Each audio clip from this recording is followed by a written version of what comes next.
Mukhang maraming booking ah. Hindi oh. Libre masahe mo mamaya. Massage therapist ka?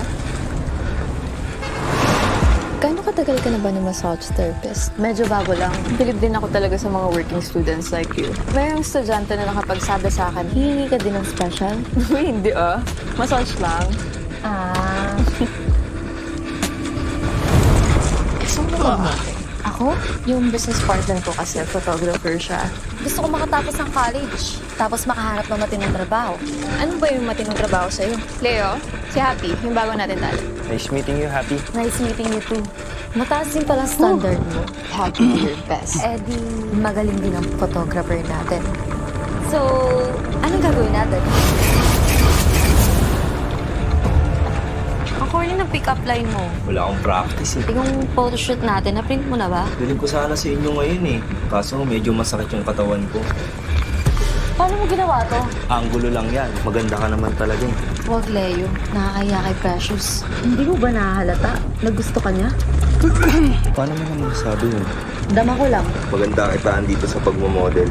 Baka di mo na kailangan mag-home service ng pagmamasahe. Bakit? Ayaw mo ba? May sinabi ba ako? Hindi ba napapansin na lagi akong nasa tabi mo? Dapat lagi na lang ka naglalambing. Isko! Bahala ka sa buhay. Isko!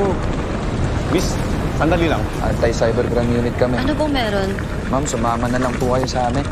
Naalala mo yung pinakita ko sa'yo. Madalas umuwi yan dito para maghanap ng videos na i-upload nila. Karisan! Ganda.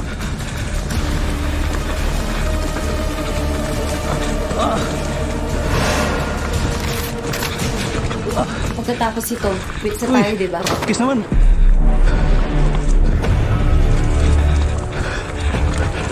Tara, kiss na kayo guys.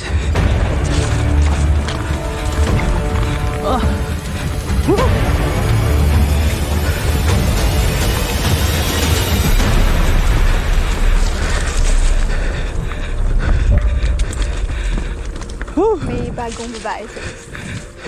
Meron sa baba. Hindi ka ba nagagandahan sa kanya? Mas maganda ka doon, Jenny.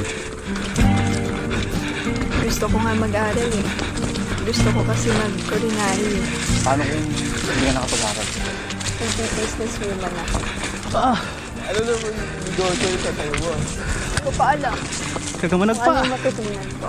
Meron daw nagtayo ng bagong negosyo sa Isla. Pakitingnan mo nga na.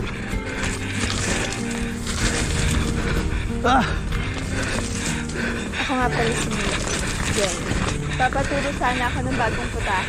Kung may maganda na idulot yung pumunta ng babae dito sa isla. Hindi mo pa pangalan niya. Eh ako unang lalaki na kilala niya dito sa Isla. Hindi natin alam ang karakas ng babae yon. Malay nyo, kabit pala siya dun sa pinanggalingan niyang lugar. Napanood mo naman ang lahat, di ba? Sex lang yun. Nagustuhan mo ba ang palabas?